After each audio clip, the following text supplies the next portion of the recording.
Hey guys, what is going on? And welcome back to some more Legend of Zelda Twilight Princess. I'm the Dog. Did I already say that? Wow, maybe I did, maybe I didn't. Okay, there's no stairs there. The stairs are over going in that direction. In the last episode of Twilight Princess, I derped around in the Lakebed Temple, and I feel like that wasn't a great episode, honestly. I didn't make all that much progress, as much as I could have. And my commentary was kind of derpy. But we did activate the water flow from one side of the temple, which I guess is like draining from the lake above us, and raised the water level in here a bit. So now we're going to try to figure out what to do now. First, let's try that, which will rotate the bridge around and allow us to access some areas downstairs. We're going to murder this Tektite because we hate him. We have a personal grudge against this Tektite. He killed Link's parents. That's why Link doesn't have any parents in this game. Although Link never does have parents. Okay, wait. We can't get in there.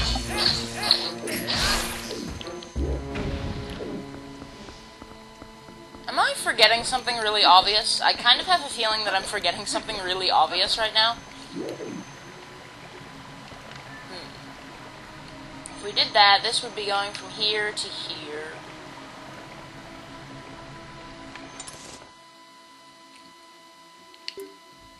I'm forgetting something really obvious! Who'd thunk? Alright, that's something that's really annoying about this room, is that you can't roll up these stairs. You'll just smack your head. Alright, so yesterday, I spent most of the day at a theme park with my dad and a friend. Had a pretty great time, and as a result, I was only able to upload one video. I was able to start one uploading in the morning, and then I left my computer on to finish. Maybe not the best thing, but well, what are you gonna do? It was all I could do to give me enough time to get that uploaded in the morning. But I was out of episodes after that, because I only had time to record one the night before. And I have nothing to do in this room.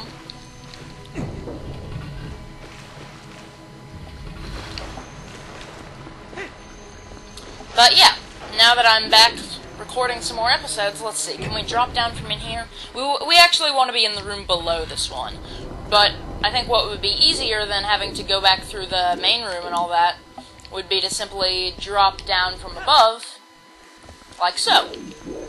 Now we want to jump on one of these platforms. Let's see, that's not locked. That's not locked either. I remember, okay. Yeah, so I missed something obvious. We shouldn't have gone back to the main room earlier. After activating the water flow, we shouldn't have gone straight back to the main room. There's something very important we can do over here first. Here's a chest, and I think there's a choo-choo. Yep. A yellow one, those act as lantern oil if you scoop up their chew jelly. But as I've said before, the lantern's not very useful for most of the rest of the game, and where it is needed, they just give you lantern oil straight up. So we got a key there, but if we try to go in this circular room here, we will see that we are blocked by a gate. Although we can smash these and get some nice rupees. So I want to go back through. Yeah, I was out of episodes, but I decided, since I like to keep my thing of having like an odd-numbered episode in the morning and an even-numbered episode in the evening, make it easier to keep track of, I might make up the fact that I only uploaded one episode yesterday by uploading 3 today instead of my usual 2, which is going to take a lot of time. I'm going to be spending pretty much all the rest of the day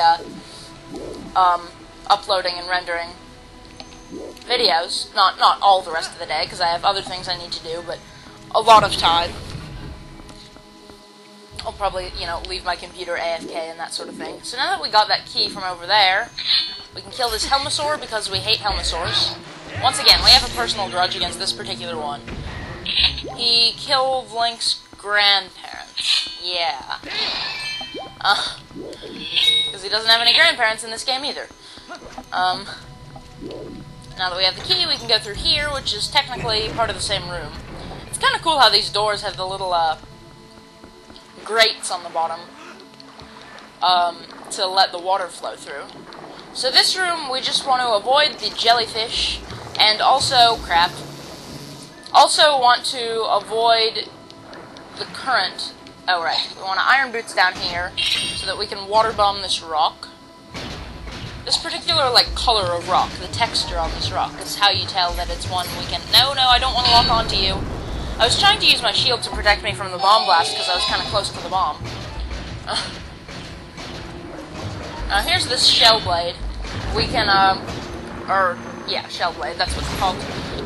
Clam thing, whatever. We can slice him with our sword when he opens up, if we are on the bottom. Yeah, so it's going to be a bit of a time-consuming project for me to upload 3 episodes today, but I think it's nice to get back on track and give a little bonus in exchange for not having very many episodes yesterday. So that thing's closed.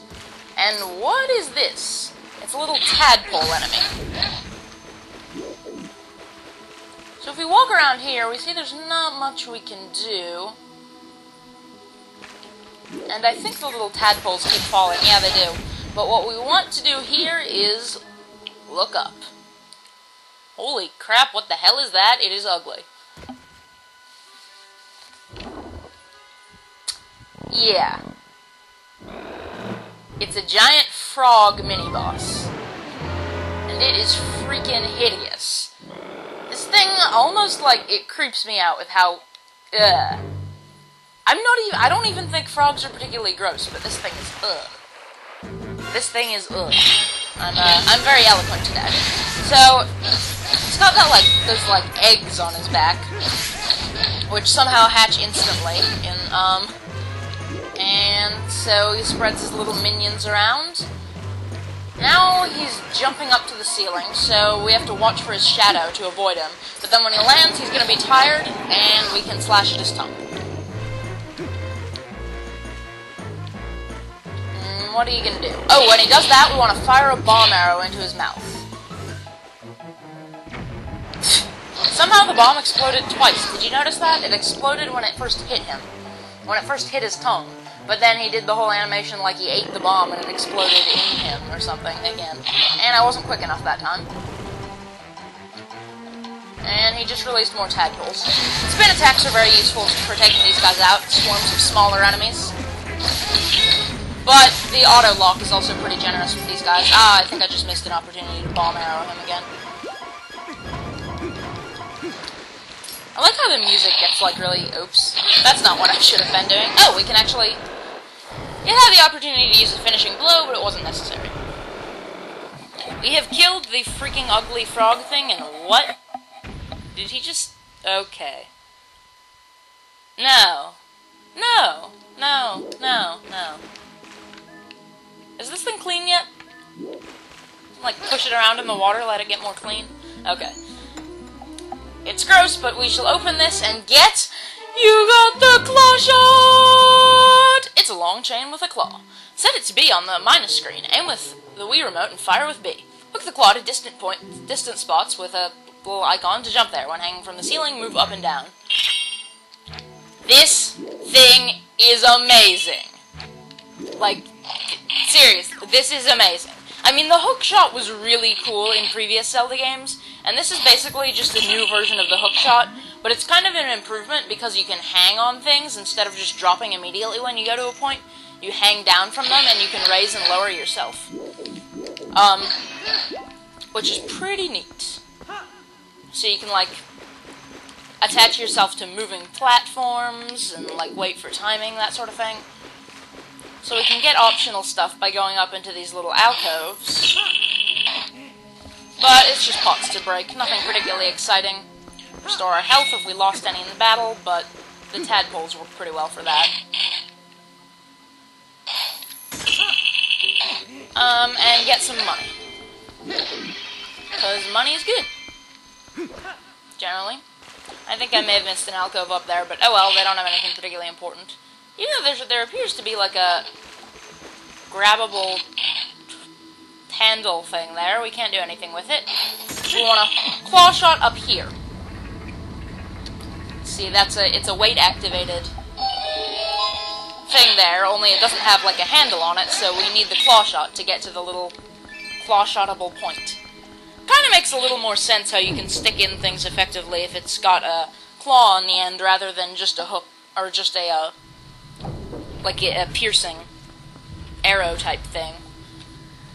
Also, Helmosaurs, we can steal their helmets, masks, whatever, which means they're vulnerable from any direction, and we can also throw the mask at them for damage, which is kind of fun, but not enough to kill them.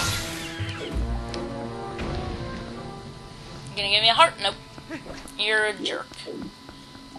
You're a jerk. Okay, no. Not doing that again. I feel like there was something I wanted to talk about, or someone I wanted to give a shout out to or something, but I don't know. Alright. Now that we've done that, we can just ride this around. Oh, Clawshot can also, it can briefly stun distant enemies, and it can break jars and pick up items from a distance, but I missed my chance to get that rupee because of the way it fell off there.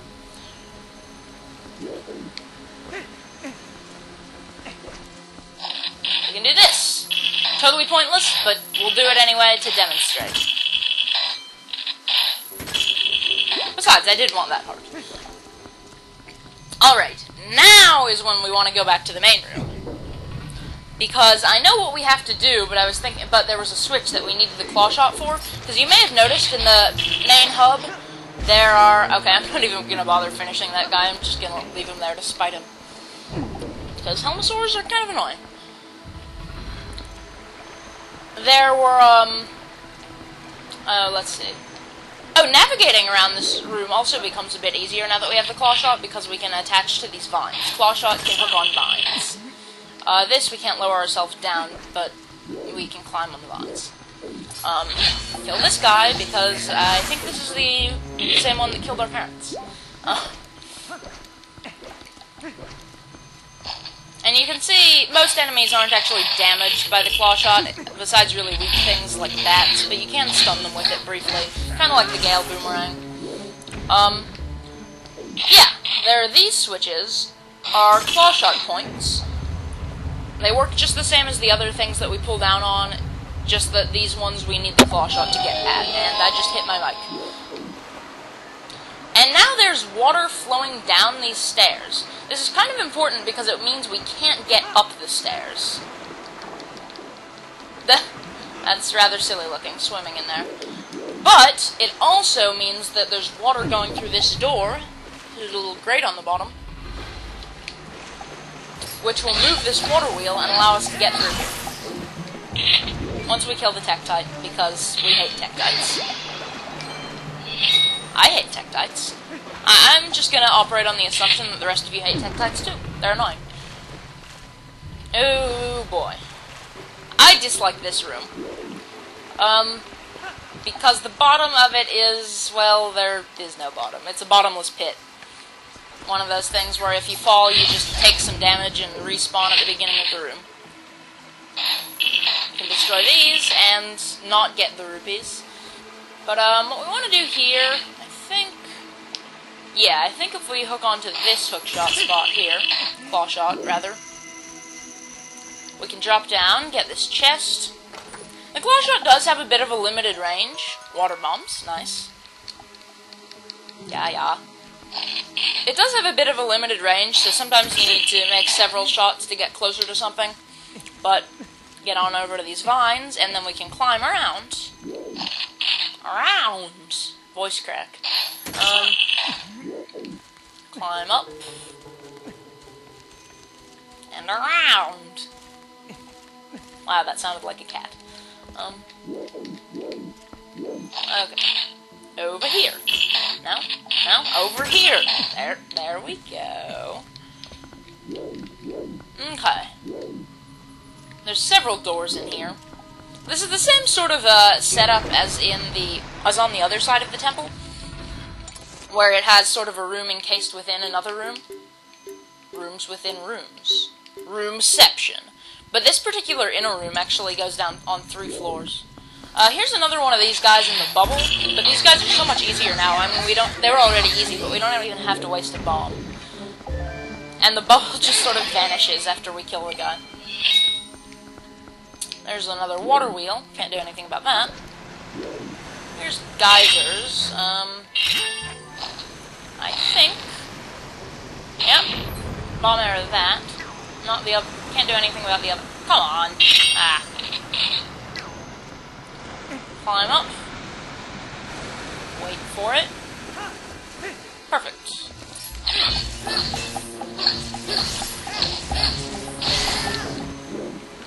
Is there like... Yeah, there is. Claw shot this to open the gate so we don't have to use the geyser to get through in the future. We can't climb up here as usual, but we can... Claw shot. These claw shots are oh, God, I almost gave it away. This claw shot is pretty awesome now, but it's gonna get even better. Trust me on this. Won't be till pretty late in the game. And I confirmed that the thing in the other tower, where there was a chest behind sort of a grate that we couldn't get past, we do indeed, if we want to get to that chest, which I think is probably like a piece of heart, or it could be rupees, who knows. I've confirmed that we do indeed need to come back after completing another dungeon, because while we only need the claw shot, I think there are some enemies in here. Yeah, there are those things. They're little piranha type things. So let's get out of here, because those are irritating. And a little bit creepy. They make like this weird chomping noise as they go after you. But this room works basically the same as the other tower. Yeah, but in the other tower, it's true that we only need the claw shot to get to the chest itself once we're at the top there, but you, okay, we have to have the right timing here so we don't get knocked off by the geyser. Just pull onto there. You need another item later on to be able to climb up this side path, you know, this sort of ramp around the edge, to actually get to the top area where the chest is. So even though we could get to the chest were we up there, with the claw shot, we can't get to it. I probably won't bother going back to get it, since again, not going for 100%. But it is handy. I mean, it would be handy if we bothered. So there's some bombs. And here's a Helmosaur who we're gonna kill. That was easy. So on this side, we can actually get to the chest this time around. Just claw shot on it. And I believe this contains... compass? You got the compass! I knew it! I was right. So now we can see the location of chests, one in the other tower, and several in this room, these rooms, a couple in there, and there's one down there. That's odd, kind of slide off there. So anyway, now we just want to do exactly what we did for the other tower. Jump, and grab, and pull. Now the water will come down. And we slide down this, just like the other one, except that we, how is the Helmosaur not being swept away? Except that we fall off there to get kind of a shortcut down. Now the water level down here is higher, but these piranha enemies are going to be attacking us, these little guys. Which we can actually kill these with the, claw shot, but they're kind of hard to hit. Oh, we can drag them out of the water with the claw shot and then slice them, but it's hard to see. Is there? There's boxes back there. Thought there might be a chest for a second, but then again, the chest would show up on our map. So open that, and the water will go through. And now we're gonna have to drop down in here and be vulnerable to piranha things. Alrighty, we've activated the water on the other side of the temple. So now I think I'm gonna call this an episode again. I will see you guys next time on Legend of Zelda Twilight Princess. Goodbye from the Nuffer Dog.